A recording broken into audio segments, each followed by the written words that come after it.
Hi everyone, Coach Michelle here from Mindful Marathon, where I help make running easy and fun for busy professionals. For many years, I told myself that I was not a real runner. I wasn't very fast, I walked sometimes, and I didn't think that I looked like the other runners out there. But it turns out we tell ourselves a lot of running lies that hold us back. So today I wanted to give you my top 5. Number 1, you have to have natural ability or be a born runner. When you think of a runner, who comes to mind? Maybe a young high school track star.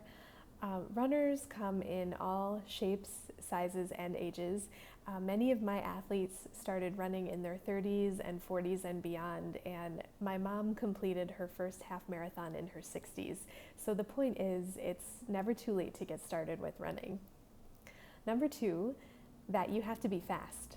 This is totally false, and there is fast for me, fast for you, fast for an elite runner.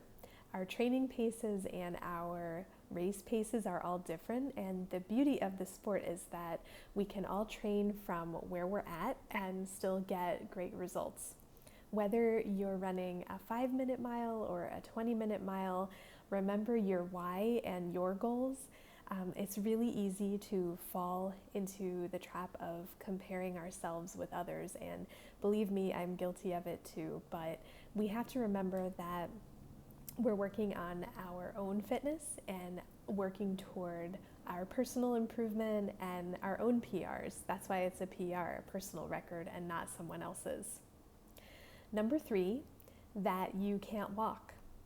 So we've got to throw this one right out the door. It's okay to walk.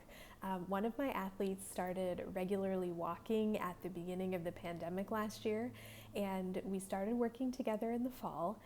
By placing short intervals of running into his regular walking workouts, he was able to basically work up from 5 minutes of running to 30 minutes of running, and now we're beyond there. So many runners train and race using scheduled walk breaks and Jeff Galloway's method, so don't get hung up on the walking stuff. It's okay to walk.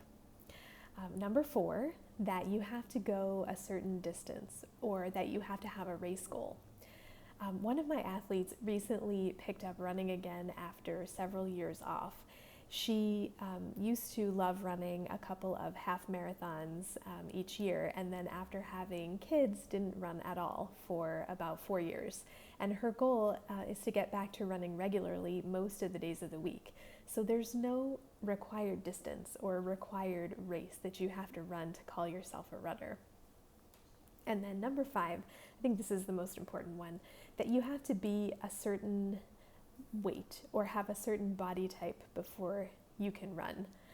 I've heard this quite a lot, that once I get to a certain weight, I'll try running.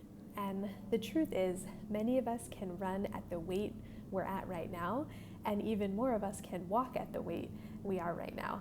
So a lot of people tell me that they're worried about how they'll look in running clothes and while they're running, but I have to tell you that most runners are probably a little bit self-absorbed. I know when I'm out on the pavement, I'm very focused on my own training and paces and the ground in front of me so that I don't fall.